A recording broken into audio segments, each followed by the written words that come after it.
Yeah. Yeah. Yeah.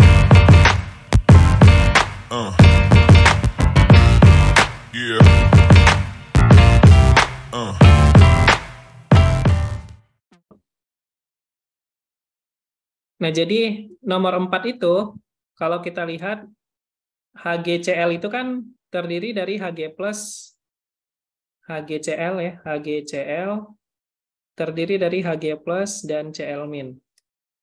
Satu ini menandakan muatan dari merkurinya. Kalau Hg plus berarti kan merkuri 1 dong. Nah, tapi masalahnya Hg plus itu nggak ada ya. Jadi ion Hg plus itu tidak ada. Makanya jawaban yang A itu salah. Jadi ion merkuri 1 itu bentuknya bukan Hg+, tapi bentuknya Hg2 2+. Jadi kayak gini, bentar.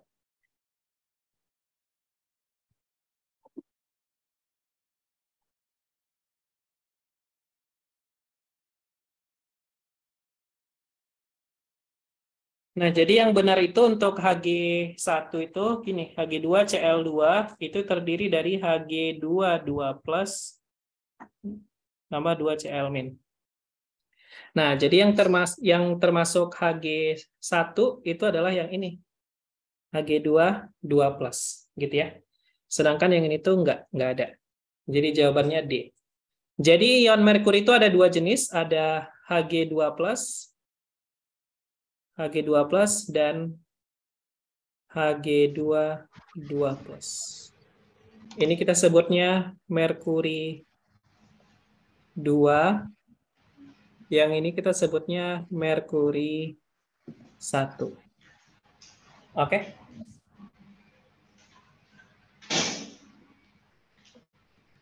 Selanjutnya,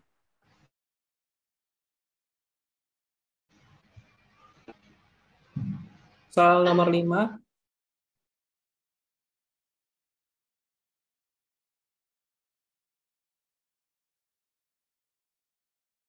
Jumlah atom kalsium dalam 1,11 mg CaCl2 adalah, yang ditanya adalah jumlah atom kalsiumnya kan? Nah, jadi di sini langkah pertama adalah kita hitung dari massa CaCl2, kita ubah ke mol CaCl2. Setelah itu hitung mol kalsium. Setelah itu hitung jumlah atom kalsium. Oke, langkah pertama, hitung mol CaCl2-nya dulu. Sama dengan mol itu massa per massa molekul ya, massa per mm gitu ya. Jadi ini kan miligram, ubah ke gram ya. Jadi 1,11 kali 10⁻³ gram dibagi mrCaCl2 itu tinggal dihitung aja ya. 111 kan. Kalau kalian masih udah lupa, mr atau mm sama aja. mmCaCl2 itu sama dengan ArCa ditambah 2 kali ArCl.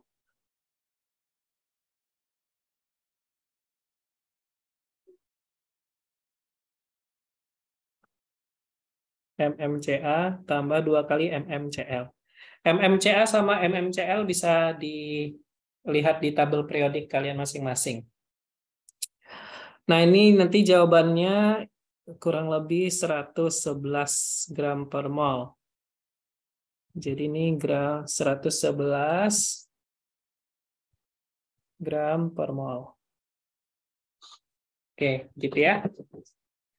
Jadi kan ini hasilnya 10⁻⁵ mol.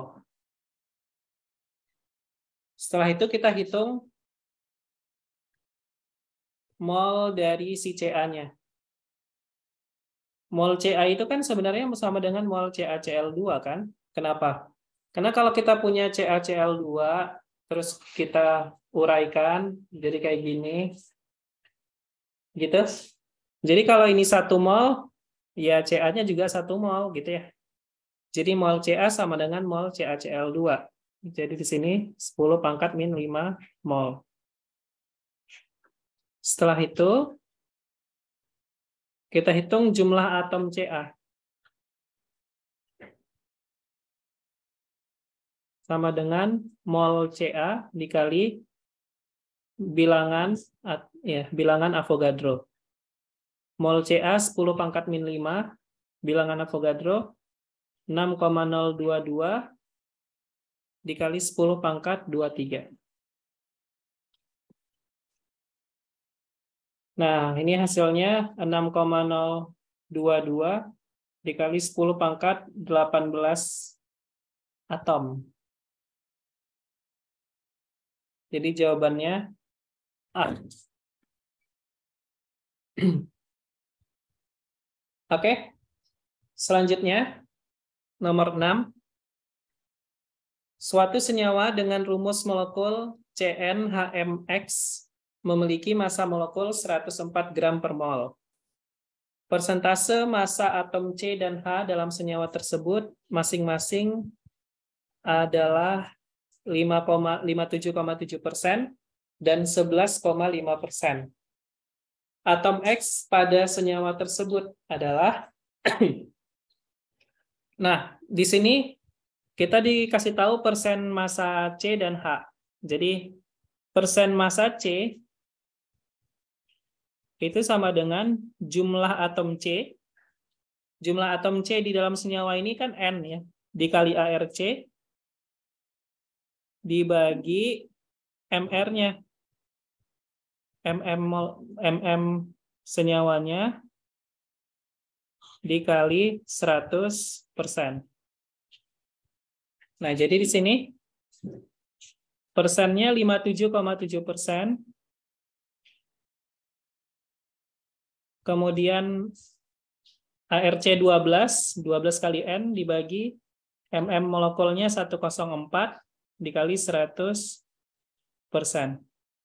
Jadi kita peroleh N sama dengan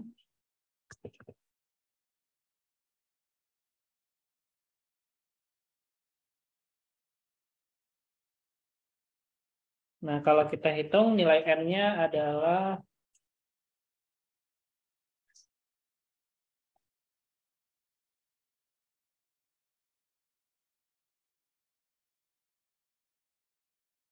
N-nya 5 ya. Oke. Dengan cara yang sama, kita bisa hitung persen massa H sama dengan jumlah H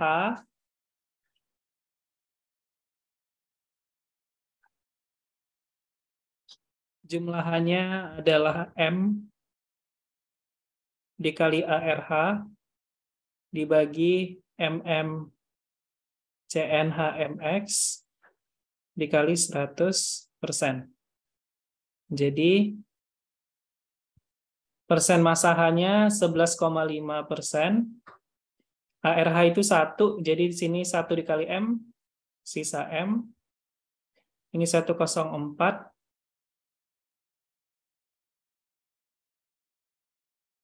Kemudian dikali 100%. Kita peroleh M-nya adalah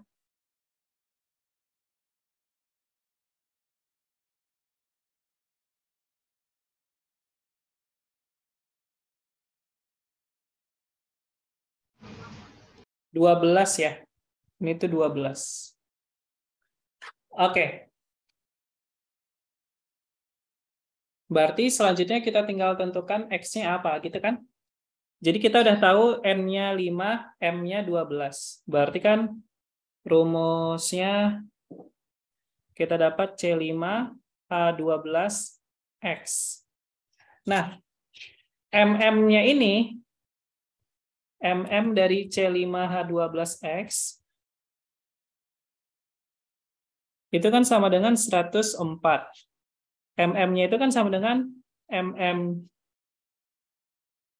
5 dikali MMC ditambah 12 kali MMH Bisa pakai mm, bisa pakai AR. Kalian bebas pakai istilahnya apa ya. mmx. Ini sama dengan 104. Nah, ini berarti mmx itu sama dengan 104 dikurang 5 kali 5 dikurang 5 kali mmc dikurang 12 kali mmh. Jadi 104 dikurang 5 dikali 12 dikurang 12 kali 1. Nah, ini hasilnya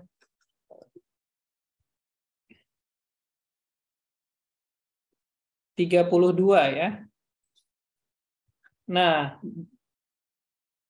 berarti dapat kita simpulkan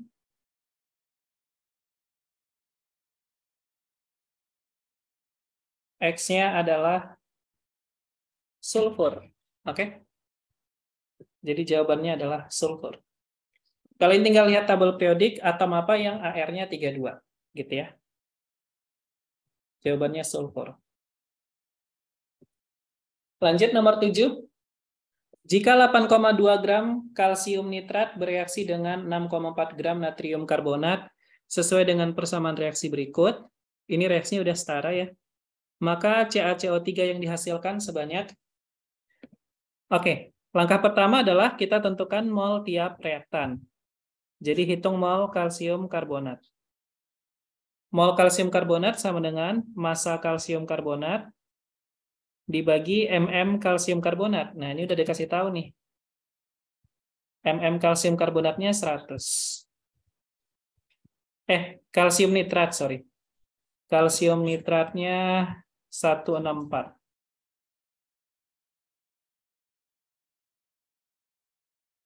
Nah, jadi ini hasilnya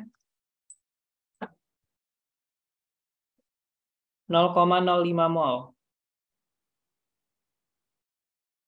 Oke, kemudian mol Na2CO3 sama dengan 6,4 gram dibagi 106 gram per mol. Jadi mol natrium karbonatnya adalah 0,06 mol. Oke. Kita udah dapat mol masing-masing. Karena koefisiennya sama, maka untuk menentukan reaksi pembatasnya tinggal lihat mol terkecil. Oke. Jadi karena mol kalsium karbonat itu paling kecil, maka reagen pembatasnya adalah kalsium nitrat. Karena salah sebut terus ya. Karena mol kalsium nitrat paling kecil, maka kalsium nitrat berperan sebagai reagen pembatas. Artinya, untuk menentukan mol kalsium karbonat, kita pakai mol kalsium nitrat, karena dia reagen pembatas, gitu ya.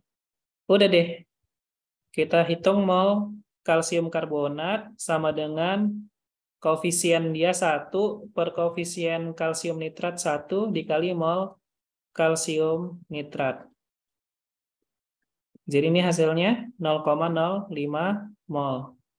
Jadi massa kalsium karbonat adalah 0,05 dikali berapa tuh? MM-nya 100 ya.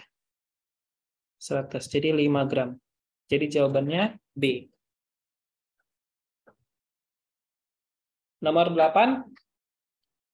Bila 3,2 gram cuplikan yang mengandung TiO2 menghasilkan 0,64 gram O2, maka persentase massa TiO2 dalam cuplikan tersebut adalah, oke, di sini kita harus hitung dulu massa TiO2 di dalam sampel ya, menggunakan massa O2.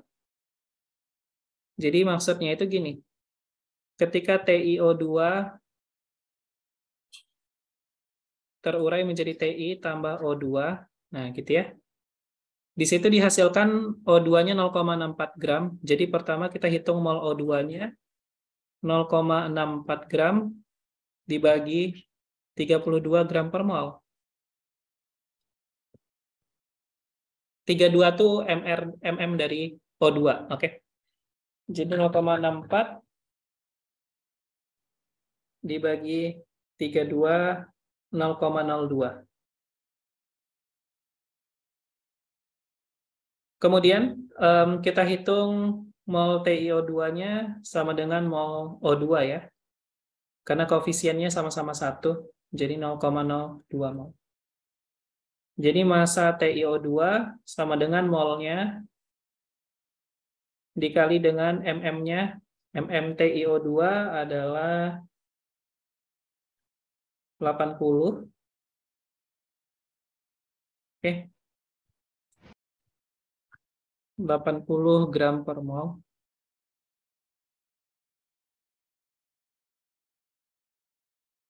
Jadi ini 1,6 gram. Oke, jadi persen massa TiO2 di dalam cuplikan adalah massanya 1,6 gram dibagi massa cuplikan 3,2 gram dikali 100%. Jawabannya 50%. Jadi jawabannya C. Seperti itu.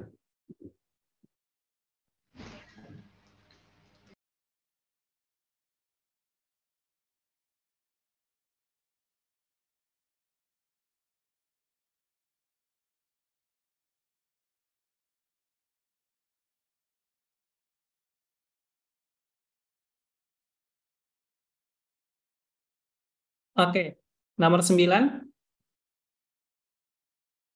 Persamaan reaksi ionik yang paling tepat menunjukkan bahwa larutan asam asetat bereaksi dengan larutan kalsium hidroksida adalah asam asetat itu HC2H3O2. Dia ini merupakan asam lemah,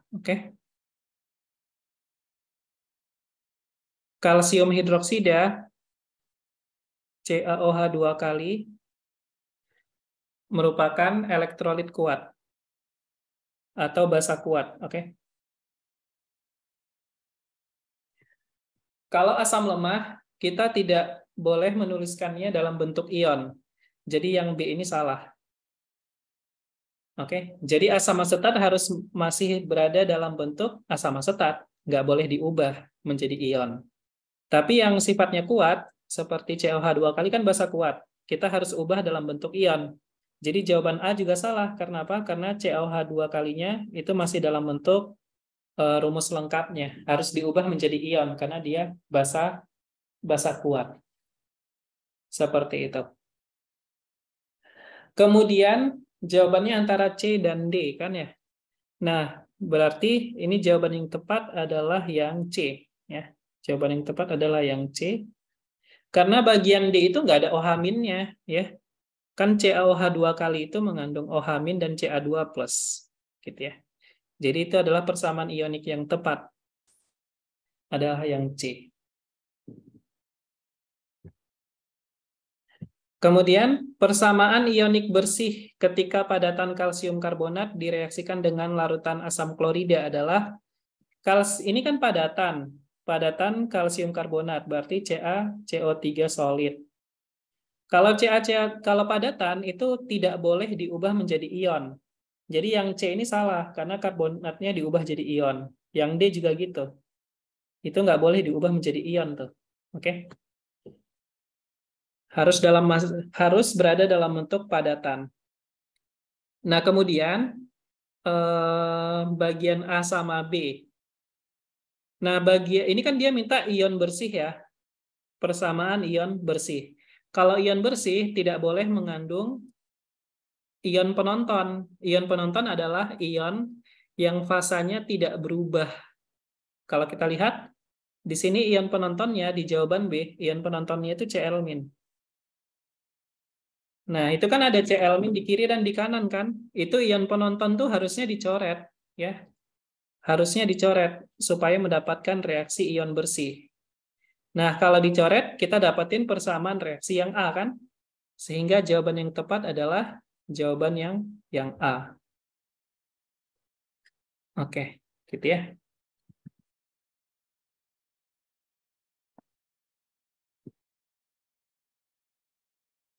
Kemudian nomor 11, banyaknya endapan yang dihasilkan dari reaksi antara 1 mol natrium fosfat dan 0,5 mol besi 3 nitrat adalah, oke, kita pertama tuliskan dulu reaksi yang terjadi. Na3PO4 ditambah FeNO3 3 kali. Kan fasenya aqueous, ini aqueous. Menjadi endapan besi fosfat ya.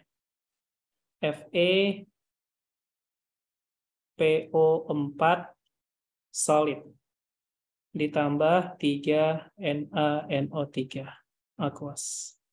Nah, ini persamaannya. Oke, ini reaksinya sudah setara ya. Reaksi pembatasnya adalah besi nitrat. Kenapa besi nitrat? Karena molnya paling kecil. Jadi ini mula-mula bereaksi sisa gitu ya. Nggak usah pakai MBS juga bisa sih sebenarnya ini. Nggak usah pakai MBS kita ya. MBS itu mula-mula bereaksi sisa maksudnya. Jadi ini reagen pembatas.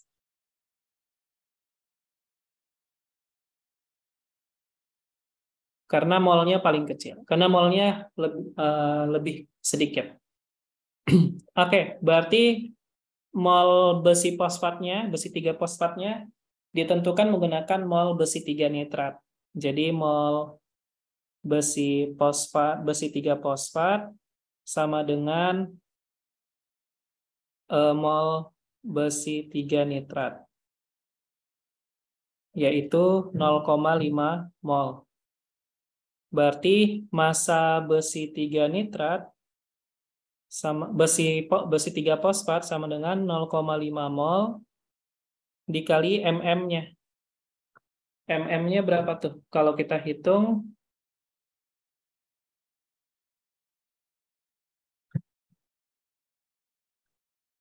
151 ya.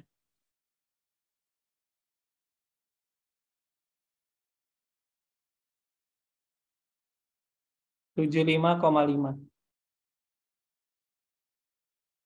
Oke, jadi jawabannya D ya. Nomor 12.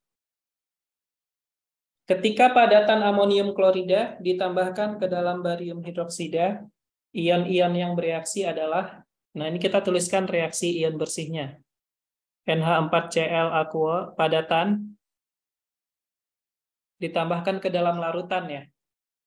Amonium klorida itu larut di dalam air ya. Jadi ketika amonium klorida kita masukkan ke dalam larutan barium hidroksida, dia larut dulu, yang kemudian bereaksi dengan BaOH 2 kali. Nah, nanti Ba2 plus gabung sama Cl- membentuk BaCl2 aqueous. BaCl2 itu larut, jadi fasanya aqueous. Kemudian NH4 plus bereaksi dengan OH-. Nah, ini yang harus diketahui ya. NH4 plus bereaksi dengan OH- itu membentuk NH3 gas dan H2O liquid. Jadi nanti kalau ada reaksi NH4 plus tambah OH- itu menghasilkan NH3 dan H2O ya. Nah, ini aqueous, gas, liquid.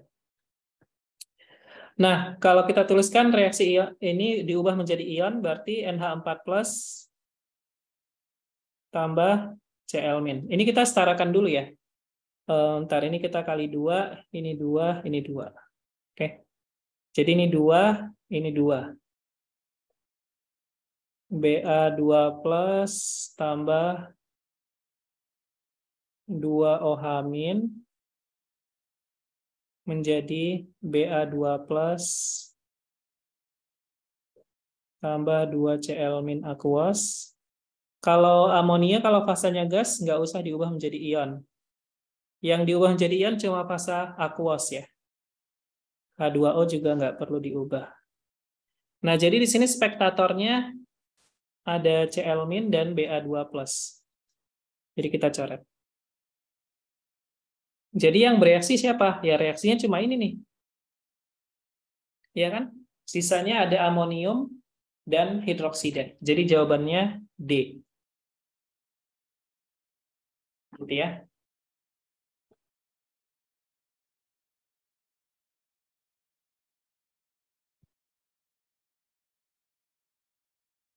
Oke, nomor 13.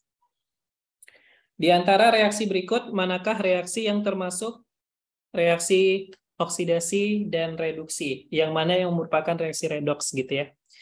Ini kalian lihat aja perubahan biloksnya satu persatu ya. Jadi kalau kita lihat yang mengalami perubahan biloks itu reaksi yang B. Awalnya biloks Cu di kiri ini plus 2, di kanan biloks Cu-nya 0. Kemudian nitrogen pada amonia, biloks nitrogen di dalam NH3 itu min 3. Di sebelah kanan biloks N-nya 0. Jadi Cu-nya mengalami reduksi, biloksnya menurun. Amonia, nitrogen mengalami oksidasi. Karena biloksnya meningkat dari min 3 menjadi 0. Jadi jawabannya B. Nomor 14. Koefisien reaksi untuk spesi-spesi permanganat Bi3+ dan H2O pada reaksi reduksi oksidasi berikut yang berlangsung dalam suasana asam adalah, oke, pertama kita tuliskan setengah reaksi masing-masing. Mn2+ menjadi MnO4-. Oke. Ini 4H2O, ini 8H+,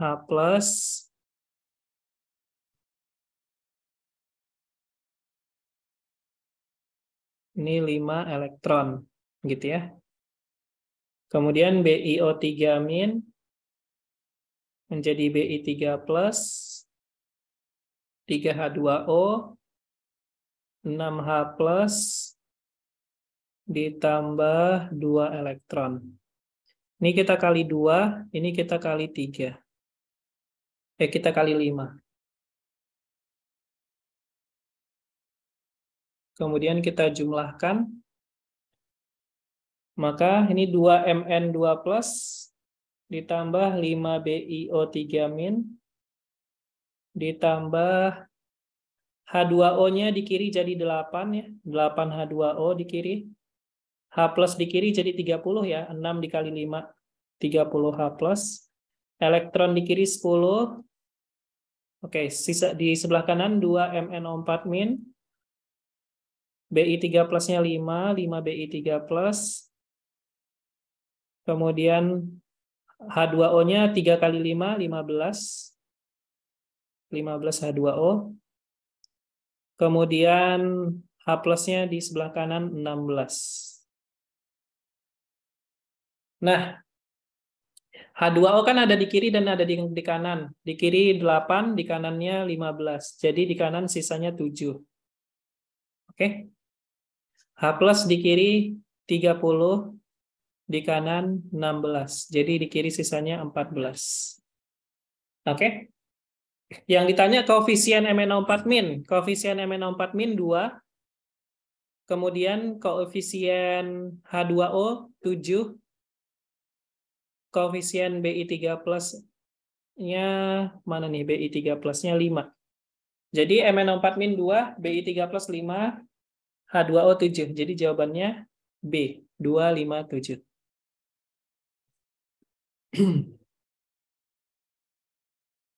Oke, yang nomor 15. Pada reaksi redoks berikut yang berperan sebagai agen pereduksi. Agen pereduksi adalah senyawa atau ion yang mengalami oksidasi, ya. Yang mengalami oksidasi. Biloks V di sini itu plus 5, di sini plus 4. Sulfur di sini plus 4, di sini plus 6. Jadi yang mengalami oksidasi adalah SO2 ya. Jadi jawabannya D. Oke.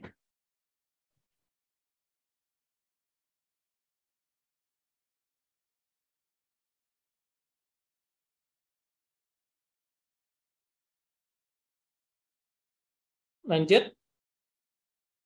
Berdasarkan urutan aktivitas tersebut, reaksi yang tidak dapat berlangsung secara spontan adalah, nah, logam yang ada di sebelah kanan, ini kan dari kiri ke kanan, aktivitasnya meningkat. Aktivitas meningkat dari kiri ke kanan. Jadi logam yang ada di sebelah kanan dapat menggantikan ion logam yang ada di sebelah kirinya. Jadi Sn sama Zn2+. Nah, Sn mana? Sn ini Zn2+ di sebelah kanannya. Jadi Sn itu nggak bisa menggantikan Zn2+, karena Sn ada di sebelah kiri. Jadi jawabannya itu A. Kalau CD sama AG, CD itu ada di sini, AG di sini. Jadi kan CD ada di sebelah kanan AG. Sehingga logam CD bisa menggantikan ion Ag+. Nah, ini tuh spontan. Oke, ini reaksinya bisa spontan. Zn sama Ag, Zn ada di sebelah kanan Ag kan? Jadi logam Zn bisa menggantikan ion Ag. Ini juga spontan. Al sama Sn, Al ada di sebelah kanan Sn, jadi logam Al bisa menggantikan ion Sn. Ini juga spontan. Jadi yang tidak spontan itu A. Jadi jawabannya A. Oke. Ini kita beresin dulu ya, semua soalnya ya. Sedikit lagi kok ini. Nomor 17. Sebanyak 50 gram sampel batu granit yang mengandung tembaga direaksikan dengan asam nitrat. Bila diperlukan sebanyak 20 mili asam nitrat pekat dengan konsentrasi 15 molar untuk habis bereaksi dengan tembaga, berapakah persen tembaga yang terdapat dalam sampel batuan tersebut diberikan reaksinya seperti ini. Oke. Nah, ini reaksinya udah dikasih tahu ya. Jadi kita bisa langsung menghitung mol Cu. Mol Cu sama dengan 2 kali mol nitrat. Setengah dari mol nitrat, sorry. 1/2 dikali mol ion nitrat. Nah, mol ion nitrat,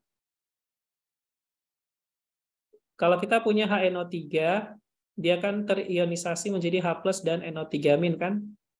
Jadi mol nitrat sama dengan mol HNO3.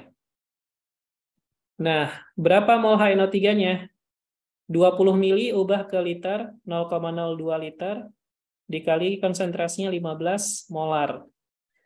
Seperti itu ya. Jadi, ini 0,3 mol ya.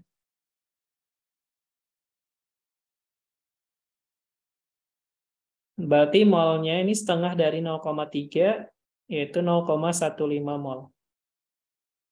Berarti massa Cu-nya 0,15 mol dikali mmCu-nya 63,5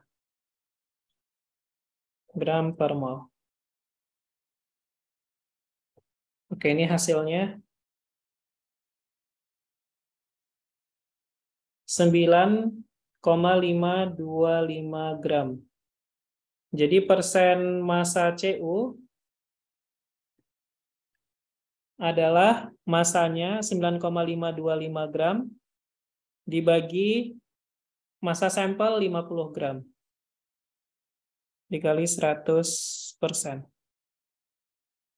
Oke, jadi ini hasilnya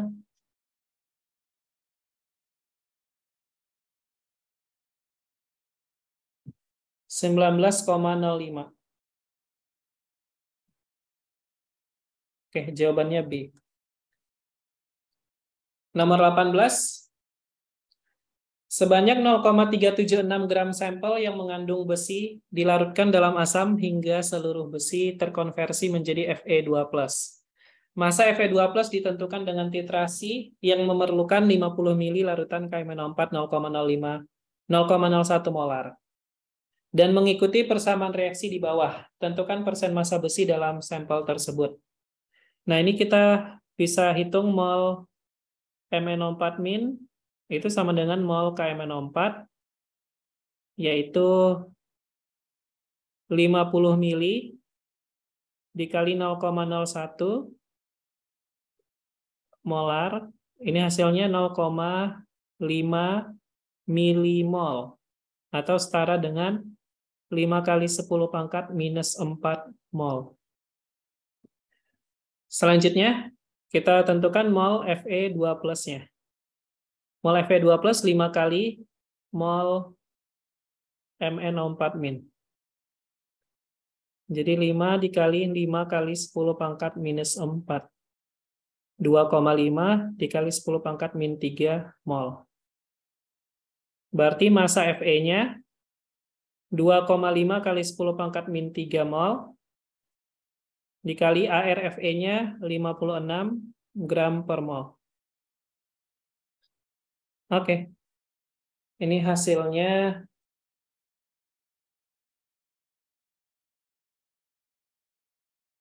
0,14 gram.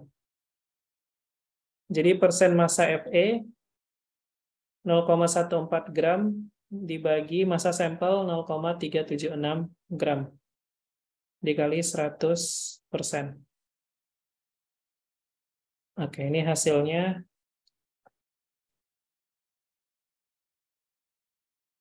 37,23%. Jawabannya A.